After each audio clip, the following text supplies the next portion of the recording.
Isang mapagpalang araw po sa ating lahat. Ako po si Nicole Castillo and welcome po sa aking daily devotion.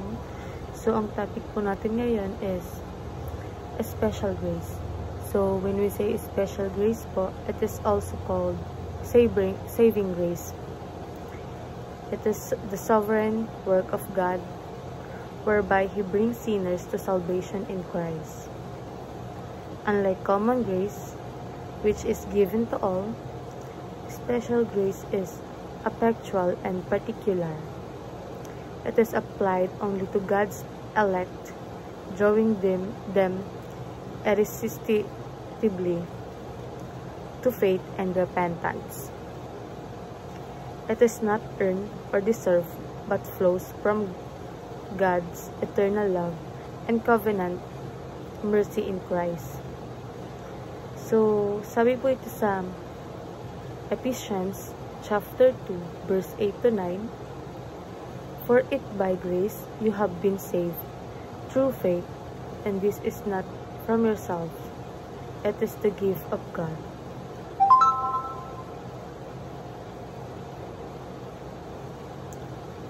For we are God's handwork, created in Christ Jesus to do good works which God prepared in advance for us to do.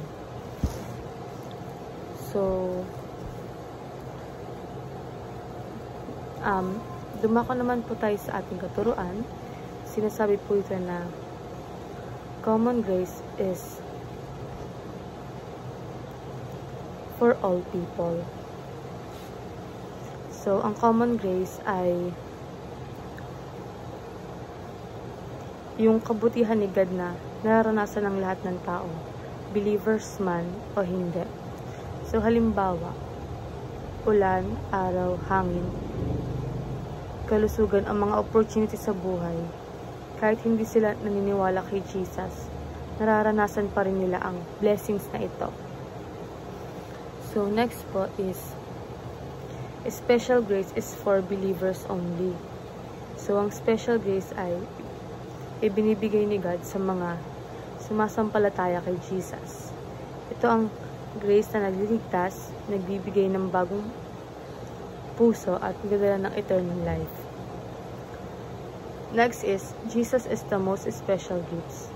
So, sa lahat ng gifts at blessings, si Jesus mismo ang pinaka-precious. So, siya ang dahilan kung bakit may kaligtasan at bagong buhay. So, sa applications naman po, rely on God's common grace. So, huwag natin malitin ang araw-araw na biyaya ni Lord. Kahit simpleng pagkain, gift pa rin yung galing kay God. Or simpleng hangin. Next is, do not envy other people. Minsan naiinggit tayo sa success ng iba, pero tatandaan natin, lahat tayo may tatanggap na common grace. At ang pinaka-importante, meron tayong special grace kung tayo kay Jesus. Lastly, thank God for a special grace. So, lagi tayong pasalamat kasi hindi lahat ng tao may kaligtasan, pero binibigyan tayo ni God ng pagkakataon na manampalataya at tumanggap kay Jesus. And ayun lang po, maraming salamat.